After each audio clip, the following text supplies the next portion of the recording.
Hey everyone, what's up? Welcome back to Front Row 2021. I'm your host, Ryan Hayward, and today we have a very Aussie panel mates. I am joined by four legendary Aussie creatives who are going to be battle testing the Front Row platform this year with a few tricky questions and a few Aussie questions. So, without further ado, let's introduce them. We have Dane, we have Frank, we have Jacob, and we have Jeremy. How you going, boys? Feeling good, man. Good. Great. All right. Excited. We're going to go around one at a time. I want everyone to give themselves a 30-second intro, but the first word you have to say is g'day in the most Aussiest way you can. So, Jeremy, we're going to start with you. Give me a good g'day. G'day, mate. It's Jezza here on the Pitch Proof broadcast. What's happening, everyone? I can't follow that. Oh, it's Tim Tran.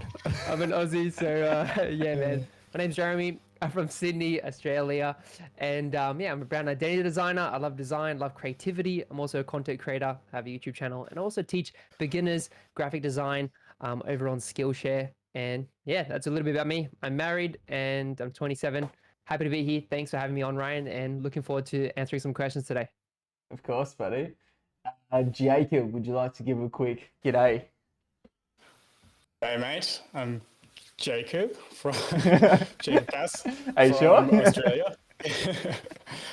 Who am I? I'm a brand designer. I'm a podcaster. I'm a strategist. I'm a blogger, digital marketer, among other things. Big family man, traveler, and love branding as a passion, as well as logo design. So love to be here. Awesome. Nice. Frank? There's me. G'day, I'm Frank. That's my business called G'day Frank, so I should be able to say g'day pretty well. I'm a brand identity designer, podcaster, husband, father, content creator as well, if you want to chuck that in there. Want to be Jedi, and here to talk a bit about life of being a designer, I guess. Nice one. Awesome. And Dane, would you like to finish us off? G'day. Yeah. Dane here. What's up, guys? I run a branding and marketing firm out of Geelong here in Australia. And we've got a team that's rapidly growing, 7 in-house and 7 international. But yeah, I've been doing this with the agency for about 10 months now. Been doing the whole solo thing about a year leading into that. And yeah, content creator. I personally love design. I love typography. I love creating content. I love creating educational content as well. But yeah, I'm super passionate about helping people in business and helping them build their branding and their identity and taking them onto the online space. Yeah. For sure. Awesome. Nice one. All right. So yeah, I got a few questions to kick these conversation off. But guys, anyone who's watching on YouTube or the Front Row platform specifically, there is, if you go up top there, there's a little speech bubble icon where you can ask video questions for these guys. Or if you prefer, just chuck them in the live chat and I'll catch them too.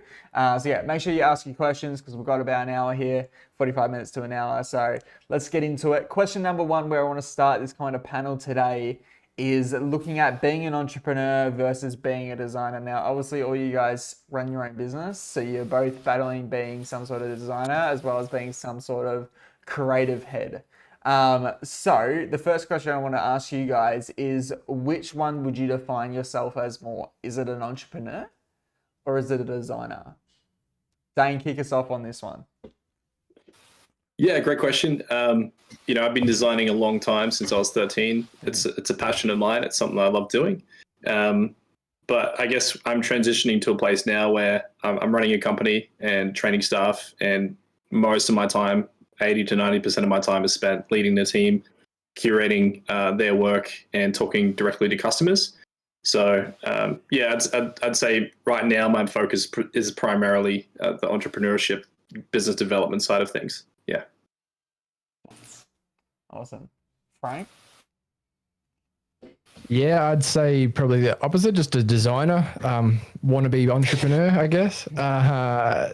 I'm figuring my shit out as I go. I don't think I've got it made at all. I'm just enjoying doing what I'm doing. I don't have any aspirations to build G'day Frank into something that's an agency or anything like that. I'm content with having a happy family, happy little life here where I am in the Blue Mountains of west of Sydney, and So I just focus on creativity and just flexing that little muscle every now and then to offer either a bit of knowledge to someone that needs it or a creative, outcome for a client that is in desperate need of looking better, sounding better, and having some clear direction for their business. So I'm more of the design side. When I first started my business, though, I got to say, like, the business side of things did quite intrigue me because it was new, but that shit wore off real quick.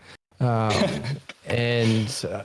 while I understand it, it's not my sole focus of who I am as someone. I'd describe myself as being an entrepreneur. It's more a designer.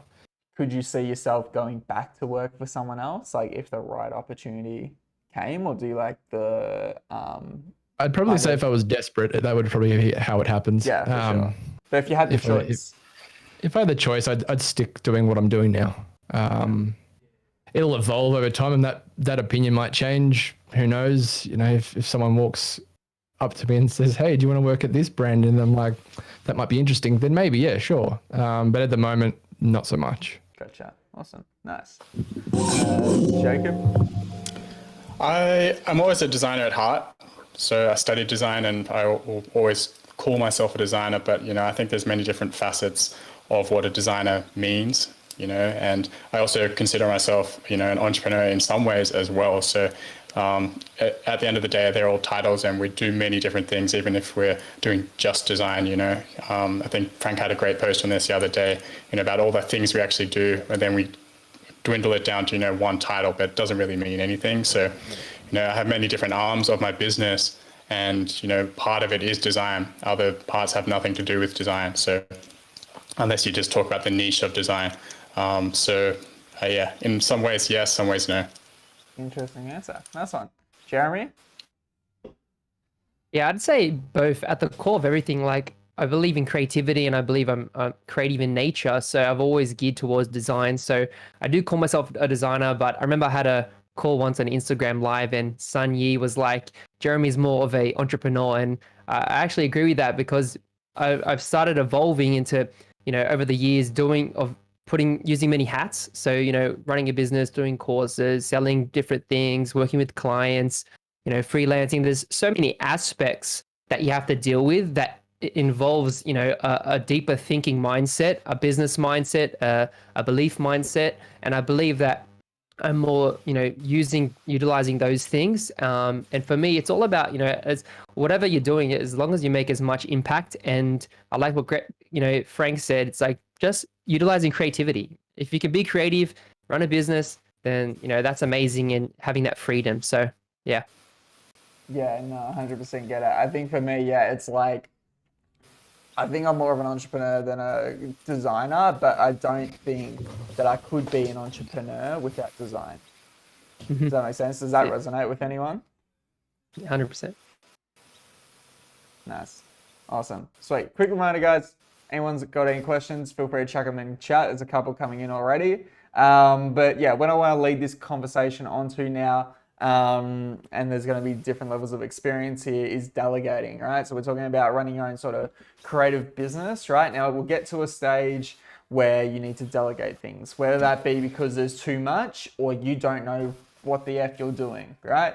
So question number one is, what experience have you gone through with actually delegating things? And number two, what's that kind of like process and transition been like for you? Dane, I'm going to throw this one back to you to start with, because you're the one with the biggest team here. So why don't you run us through kind of that delegation process? Yeah, it's a great question. So when I was doing this freelancing design work, predominantly I was making content for people. Most of my time was spent, just doing everything myself and trying to task and manage myself. But as I started to have more workload come onto my plate, and I realized that there was an opportunity to, I guess, expand what I had and bring people into the company and hire them essentially and train them up. It's a learning curve. It's uncomfortable because there's a certain standard and there's a certain way I do things. The confrontation for me was, I realized that I didn't have systems. I just did everything off intuition and off experience. And it's scary because when you hire someone, then all of a sudden you have to then figure out, how do I do what I do, build it into a system train them the system and get them into a place where I'm really happy with the work and how it's coming out. Gotcha. I actually asked Michael Janda a question around this as well, and he has a really great answer, so I'm just going to echo what he said. But it comes down to the 80-20 rule, and he talks about how people that work on your team that you delegate to, they're probably never going to do anything 100% to your criteria and to how you perceive it to be. Sure. They're probably going to do it to maybe 80% of what you expect them, and then you got to fill in the last 20% yourself by curating or editing or throwing in your last 2 cents to try and get the design or get the logo or the website to where you want it to be. How to delegate, I would say, you got to have good systems. You got to know how to, be like McDonald's. You got to have that. This is the checklist. This is where we start. This is the next step. And teaching your team how to go through that checklist. Because again, if you bring and hire people into your business and it's haphazard and they're just trying to guess for themselves, it's going to be very stressful, very scary for them. So I think delegation comes down to being very organized, very systematic, which is interesting because it's against my creativity. I like to just kind of free flow and be creative. So it's interesting to try and put myself in a box and try to build a checklist and train someone on that. But it's been working wonders now that we've got systems and checklists and processes and steps and guides for everything. The team are doing phenomenal. And it also depends on who you hire. Like if you hire people that need you to hold their hands, that's frustrating. But if you're smart about how you hire people, you try to find people that are self-sufficient, self-managed, can do things on their own. And as long as you're there to be a good boss and lead and support them, they'll figure it out. So yeah, delegation, just got to have good systems. Yeah, I love it. What was that, that transition for you from just like letting go of that almost perfectionism or that extra just 2%? Because yeah, as you mentioned, like not everything's going to be up to your standards, and that's just traditionally just personal, us being personal with our own work, right? And I've obviously experienced this hiring a few juniors and midweight designers over the past few months. There is a stage where you kind of just have to go, all right, that's good enough, right? It's never going to be my level, or even if it is above my level, it's like, So what's that kind of like journey been like for you, Dane? Yeah, it's interesting because we have 3 different sections of our business. We have branding, we have marketing, and we have website development. So Sure. I guess when it comes to website development and marketing, my team run circles around me. They're far better at me than all of those things. But again, I think where I throw in my 20% is I probably spend more time with the customer. I probably know the customer's problems in a bit more detail. I understand their why, their purpose, what drives them. Almost like, you can look at the criteria of a business and go, well, I want to generate ROI or create good design or whatever. But I think I'm really good at identifying the DNA of that business owner and understanding exactly how they think and why they think and what their passion is. So if someone's building a website, which I can't do personally, but I can look at the website and go, well, functionally, I think the design needs to be changed, or I think the client will want to see this refined a bit better, and Gotcha. I'd like to reword some of this copy. So, but regarding people not building things the way I would want is probably on the design side of things, because again, I would create a certain way or design a certain way. But at some point, you have to be able to go and have that balance of not being too overbearing and too micromanaging of the team, but just trying to lift up the team, educate them. If there's things that they're doing that aren't up to scratch or what you're expecting, it's just understanding that I just got to sit down with them, maybe go back through the process. Maybe there's something they're missing, add as much context as I can, give them an opportunity to ask questions. But again, what I've found is just by sitting down and having a conversation with them and understanding their side of things, their designs typically improve pretty quickly. But yeah, I think just communicating with your team, talking to them, and just letting them have their own space in your business, not trying to tell them how to do everything, but give them the freedom and then just guide them, nudge them along, if you will. Sure. But yeah, it's difficult because different people need different levels of support. But yeah. Love it. Nice one. Jacob, what's your experience been with delegation?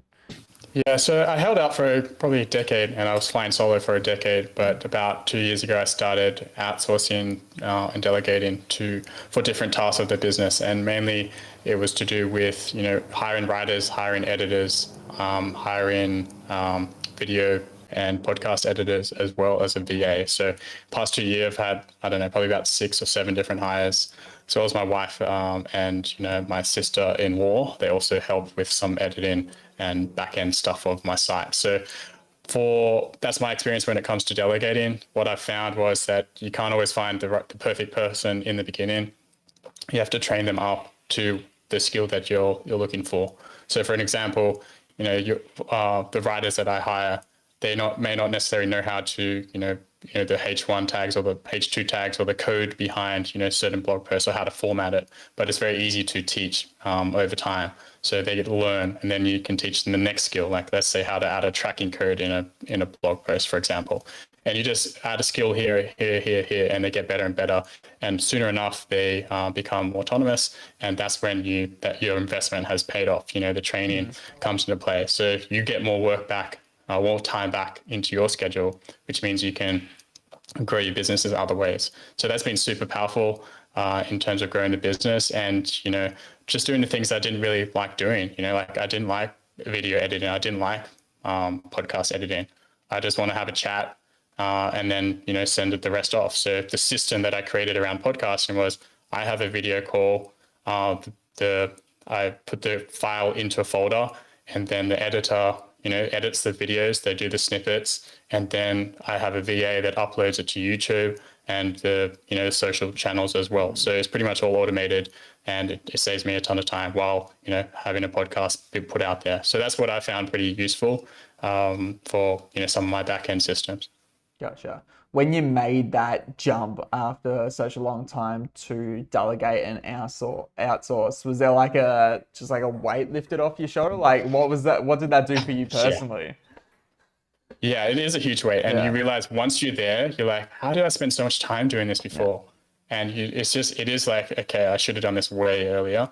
And, I've never looked back. So it just gives you back more time. And you don't want to do things you don't enjoy doing. So that's how I see it anyway. Yeah, for sure. Definitely 100% agree. Jeremy, what's your experience been? Yeah, for me, it's been, pretty minimal. I'm the type of person that has the thinking of, I can do it better, faster, stronger, you know what I mean? But I think sometimes, ego or the way you've done things for a while can get in the way. I've hired a few people just for small freelance projects, but what I really believe in is in collaboration, right? So, running a small agency, it's good to collaborate with people. For example, you could hire someone just to do brand strategy, and then you can just do the design, or having a video editor to do the video work or whatever. So for me, it's all about, can I connect tactically with people or relationships when I land those bigger client projects to help me, tackle everything, because when you get those bigger projects, it is harder to manage everything. And one of the other things that I've learned over the years as well is developing SOPs, which are like systems or schedules of procedures. So, as Dane was saying, and Jacob, it's all about, creating a system that someone can just dive into, do everything as you do. And then it just makes everything a lot easier when you're sort of growing that team. But, my ultimate goal is not to grow a team. I like being agile and small, but I do, hire for small freelance jobs here and there. But that's my experience. Yeah, collaborations is really important. I think there's no one should be some sort of solopreneur and do it all themselves. Like, I look at kind of Front Row this year and kind of the business behind that. It's myself, it's another co-founder, it's 2 hires, and then there's like 25 partners. And those partners are the people who aren't on the payroll, but they're collaborators in the business, and they're essentially help growing the business, right? The same way you hire someone, you're hiring them so you can essentially get jobs done that will scale your business, right?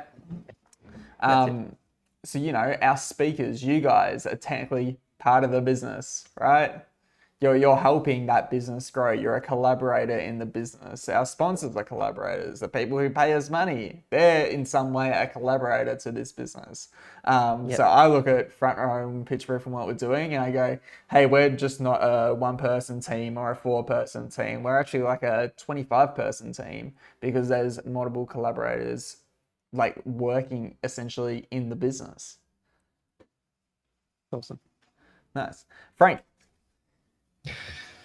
I guess I'll take a different tact here just because I know who's watching this and listening to this. So if you're like me, you're a solopreneur, you're a solo business owner, solo creative, whatever you want to call yourself. You're most likely doing a lot of things yourself, and you have to do your invoices, you have to do your contracts with your clients, you have to do the design work, and then promote yourself, make your own website, all that kind of stuff. Now, if there's things in that process that you don't like, then you have two options. You can either do it or palm it off to somebody. And it really comes down to how much you want to do. So if it's something that you don't want to do, you don't have to take it on. So if it's something like a website, you don't do websites. I don't really like doing websites. I don't offer it to my client, or I'll bring on and do a collaboration with a fellow creative that does that stuff. On the other side of things with business is I don't know jack shit about accounting. I get an accountant in to do all that stuff. They do my bookkeeping. They do all my tax. They do all that kind of stuff that needs to be done to keep a business going. It's the same with legals as well. You have a lawyer in place to look over contracts. If something that's in there that needs to be reviewed, if you're not too sure about it, if you need to create a contract for your client engagements, get that help. Don't just find some template online and trust that's going to work. You need something that's for you, and you need some expertise in that field to really make a great decision there.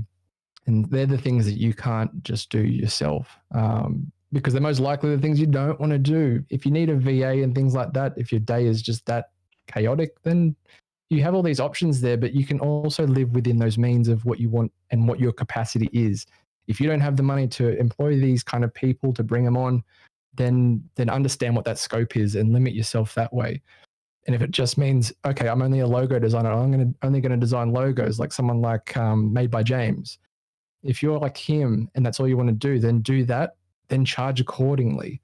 If you get to a level where you can build it in a way that allows you to outsource, then do that. Personally, I'm not at that level yet, so I'm not considering it, and I live within my means. Doesn't mean I don't do a fuckload of work.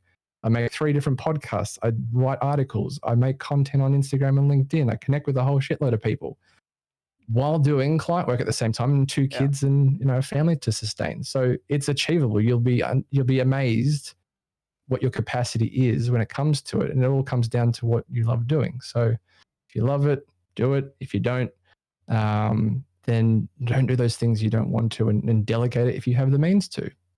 Simple as that. Love it. Absolutely love it. Amazing. All right. Awesome. We have some questions coming in from the crowd. We have a question from Fergie who asks, what is each of the panelists' worst client experiences and what did it teach them? Who would like to start? Or do I have to pick on someone? All right, I'll go for it. I'll go for it. This is back in the day when I was doing like small freelance jobs, like little brochures and logos and all that stuff. And I was doing it on a freelance site. And one experience was I did a menu design for this small cafe. It was for an Australian company. And I didn't really check the print. So I didn't go on, to Officeworks or whatever. I'd print off and check the sizing. And then what happened was when they went to put it on the panel or whatever, they said that the text was too small. So he got really mad, like the owner, and I offered to like fix it for free, like no charge. Like I didn't like I apologized and said it was a mistake, and then he just ghosted me, and then he didn't want to pay the last like 50%, and it was only like a $500 job or something. Like it was small. Yeah. And I had to send an email to like the freelance site that I was using to like release the funds because it was like sitting there in escrow, and so that was pretty bad. That was years ago, but so what's the lesson you've learned from that? Well, always double check your work. No, triple check your work. Sure. Proofread everything and just make sure that before sending any file to the client that you've done your due diligence and checked to make sure that the quality is there. And that's the lesson that I learned. Nice. Awesome. Jacob, is there something that stands out for you in your experience? Yes, sorry, I was just unmuting. Yeah, it was another print job as well. So I did a print job for a packaging company, a protein company, sorry, and that we fitted the artwork within, the rectangle that you usually provide, and they approved the print, and the printer printed it, and they approved it. I didn't get to see it. I was like virtual, so I didn't get to see what the approved print was, but he approved it. But what it was a shrink label. So the label shrinks to the bottle. But what actually happened was, the artwork got kind of warped around the bottle, and it didn't look that great. And they had printed, a lot of them. Oh, So wow. that was a big mistake. So looking back on it, I learned that they should have sent a photo of the product so I could have seen it, and then I could have approved it, versus the client, approving it, because that's where the hiccup went. Yeah, So, for sure. Do you know if they did they have to go back and reprint everything, or did they just run with it? No, because they ran with it, and I think they're still selling the dodgy protein Nice. packets. Yeah, Very unfortunately. nice. Cool. Frank, is there something that comes to mind? Yeah, I've got two. The first one's pretty quick. So the first one was my first proper branding client. I'm sure you all do this as well, as you send out proposals with what are the inclusions in that proposal.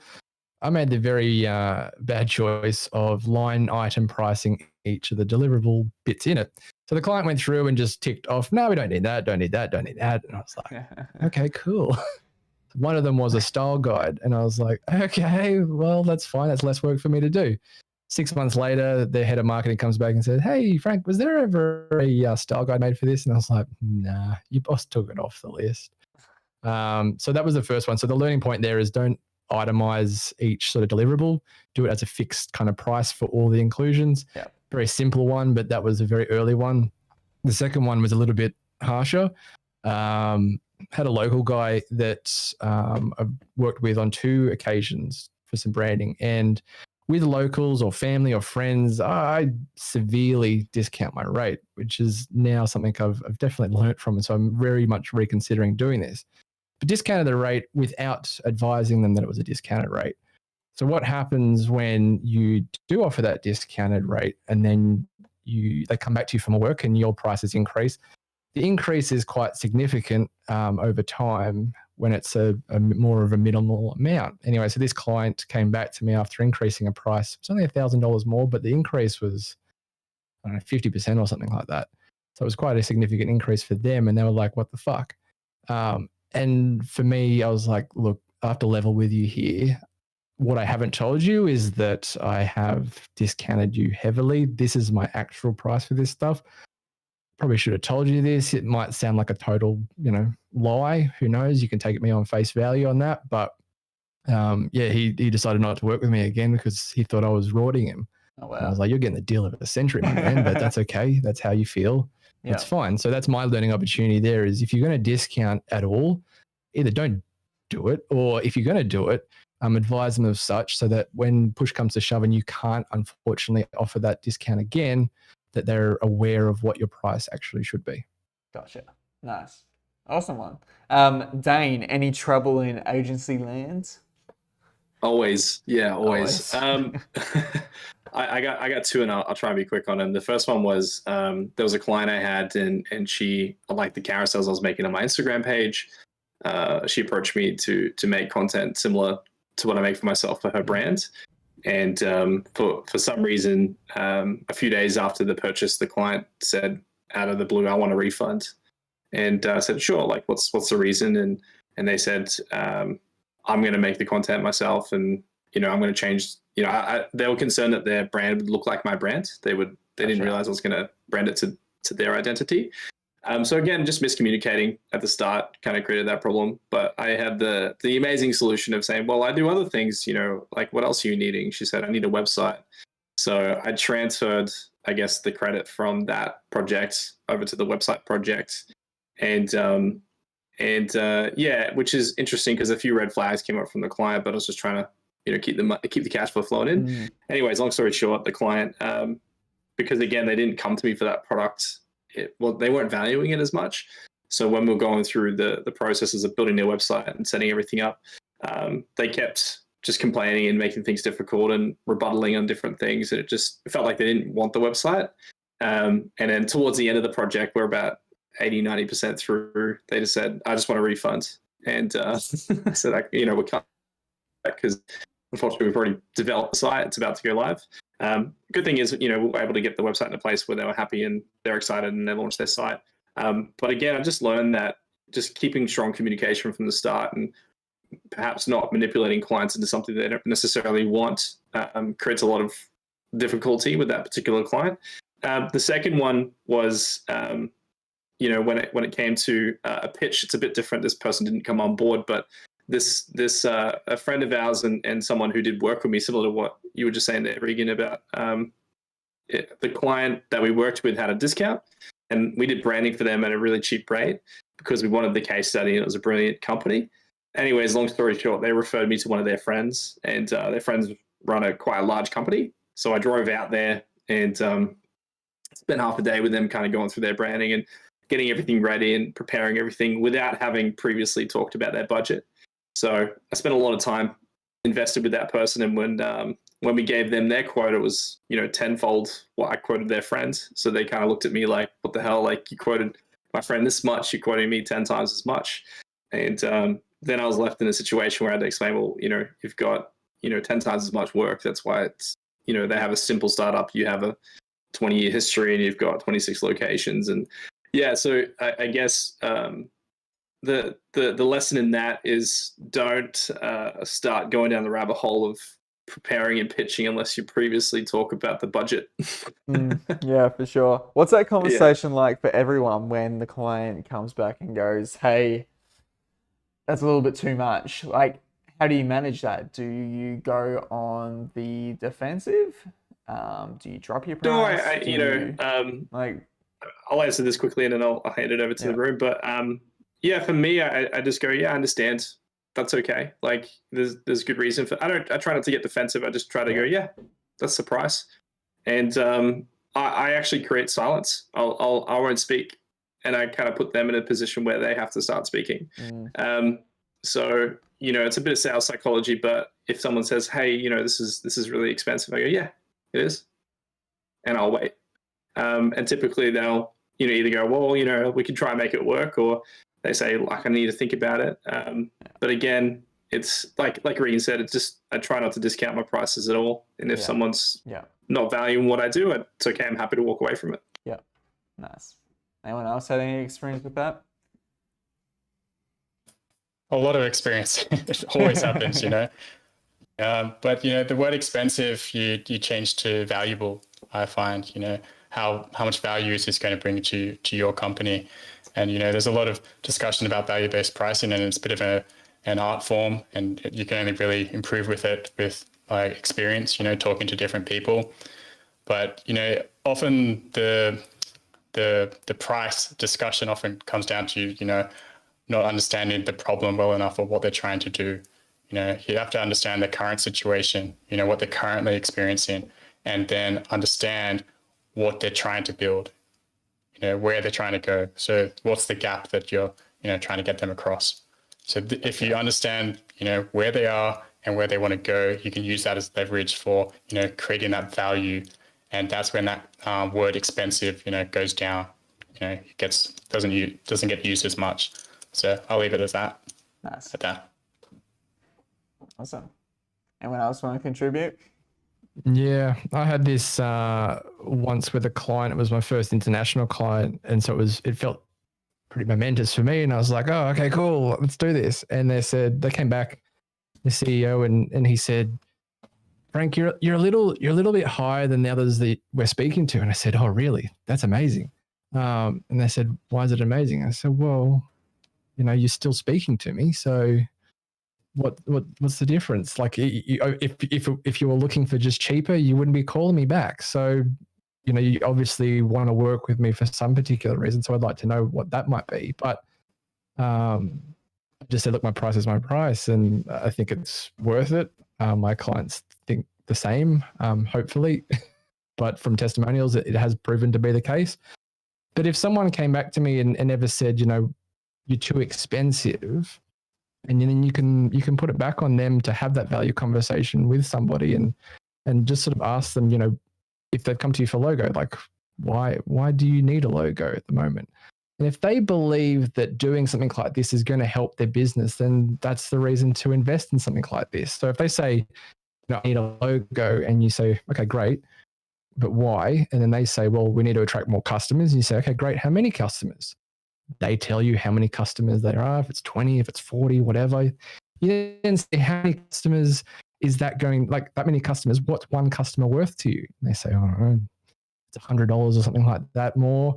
You multiply that by the amount of people that they want more. You multiply that by the amount of times, the frequency of them coming into your shop.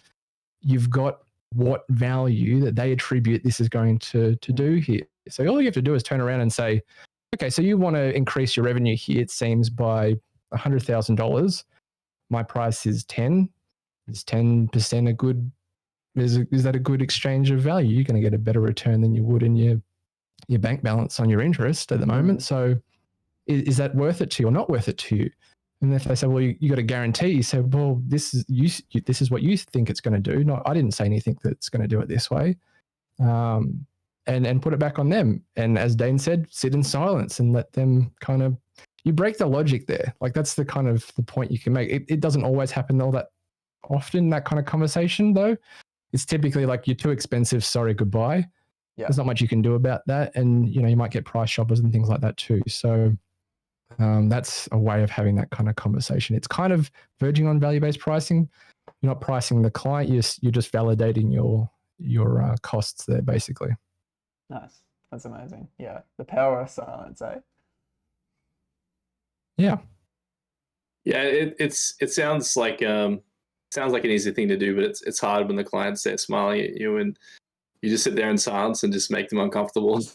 But it sounds simple and it is difficult to do, but try it. It works really well. And yeah, back to what Jacob said, I think it's making sure you know what they need, and then hopefully when you're presenting your pitch and your price, you really have to show them what the value is. And I'm sure, Jake, you've got heaps of processes and tips around that. So check out his amazing bulk load of assets on his website. He's got stacks of that stuff. But but yeah, well, it comes down to sales.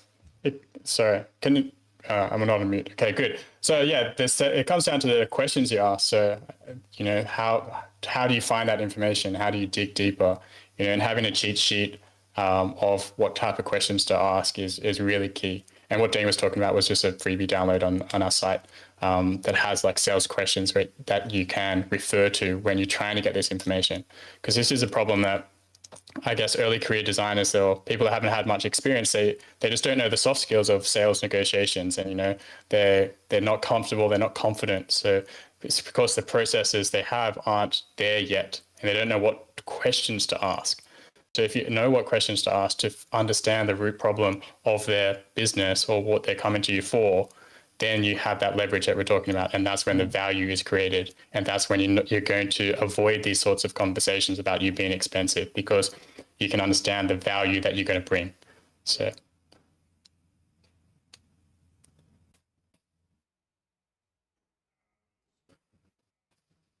There's that awkward silence. Yeah, I was wondering how long it could take it for.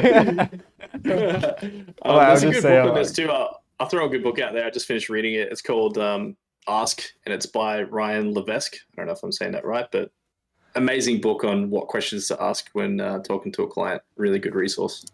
Nice. Yeah, I never split the difference. I've only listened to the audio version of it, but that's another good one. Yeah, that's a good one. Yeah, that's a banger. At the moment, actually. Yeah. Nice. All right, a couple more questions coming in before we finish up, guys. So maybe we rapid fire these ones. At what stage of your business, when you were just starting up, would you say bringing on an accountant and a lawyer to consult your business? Like, what stage should that be? Oh, I have to answer this. Okay. Get the accountant ASAP. They save you money. It's unbelievable how many tricks they have up their sleeve, and the things you just don't even realize as a designer, just because you just don't know them. They've been trained in that and they're professional. So like ASAP, get a accountant. Even if you're the first year of your business, they will save you money, like a lot of money. For example, in Australia we had a cash boost, and like you're talking about like a lot of money you get injected into your business, and I didn't even know that was a thing. They're like, oh, hey, you got like, you know, this whole lump sum. I'm like, what? That's awesome. And then like a couple of weeks later, I got a huge check in my bank. So I was like, wow, that really paid off. Like she wasn't even a quarter of that fee at all. So, it's 100% in, like I recommend. I wish I did it sooner. Awesome. Nice. Yeah, I got to echo that. It's the account I got immediately did wonders. They set up the structure for my business as a trust, and there's a lot of different things you can do, especially if you're scaling, on how to save money. And in the last 10 months as an agency, as a collective, as staff I've hired, they've saved me a lot of money, like a lot, like crazy amounts. Like I'd be silly if I tried to do all my accounting myself amount. Yeah. Yeah. So immediately, yeah, I gotta second that, Jacob. Nice. I'll Jeremy, add to Frank? that. Yeah, I'll say also like don't remember to set up like a separate bank account for your business income. And there's a book called Profit First where he teaches you how to break up your accounts. So you set up like 4 accounts, I think. So it's like one's your main income, and then you dish that out to like your expenses. Then you've got one for tax, you've got one for savings. And it just trains you instead of mixing it with your personal stuff, because it's separate, right? Even if you're just a sole trader, a solopreneur, you still got to deal with that. So, as they're saying, if you can't hire an accountant because you're just starting, you can get accounting software. I use something that's really simple, but making sure that there's bank accounts that you set it up, that's going to really help you out and solve a lot of headaches later on. For sure. Yeah, I'm just going to echo everyone because it's so valid. I mean, I think it's just one of those things that I did it before I even started the business. Like it was pre-day one kind of thing. I engaged with an accountant and a lawyer and did all that stuff. And, they tell you hold aside like 30% of your revenue for tax. I did that. And in the first year, our tax return and then only ended up being $3,000. And I was like, what the hell? But it gave us this huge surplus of like 50 grand of for savings. And that gave me my runway for that I didn't start a business with. So, that paid dividends. So I highly recommend it. Nice. Nice one. All right, next question coming through is, what are some of the best techniques you have used to filter the right creative to collaborate with? Do you give them a task as like a bit of a test, or trust their portfolio and word? So I guess we're talking back to delegation and hiring and that kind of process. Dane?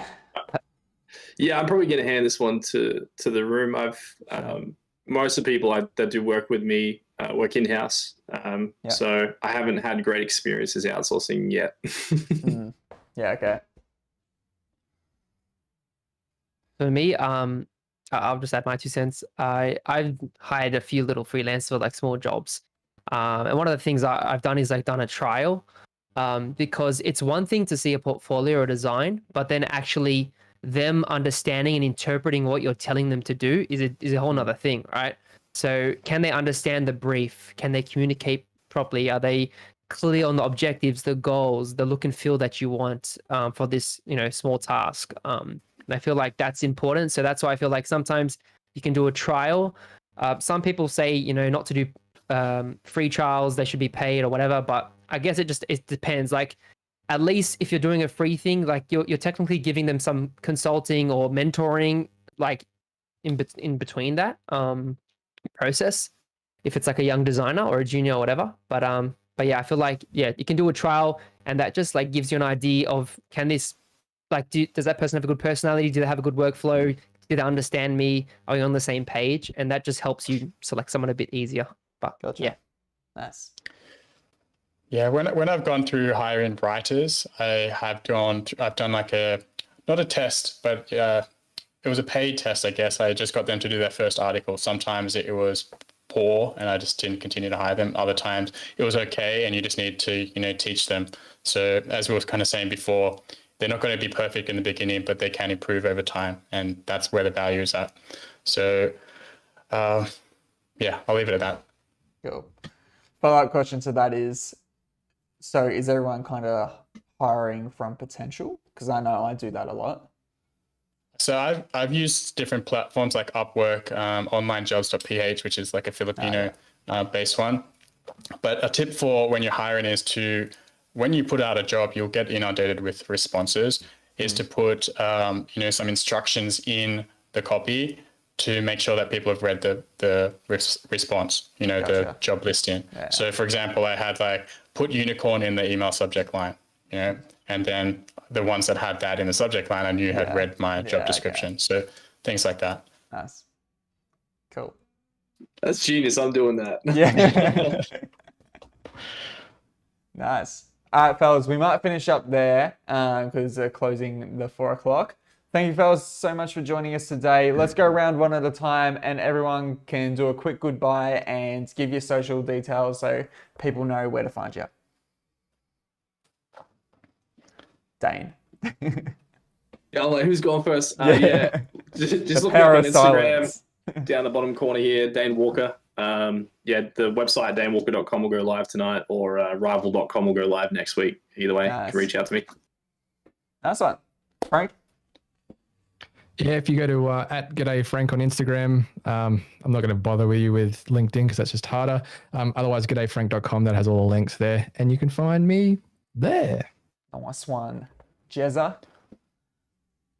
You can find me on Instagram at the Jeremy Mirror, and also on YouTube. Just type in my name, Jeremy Mirror, or Jeremy Mirror Design, and I'll talk to you there. Lovely. And Jacob to finish off?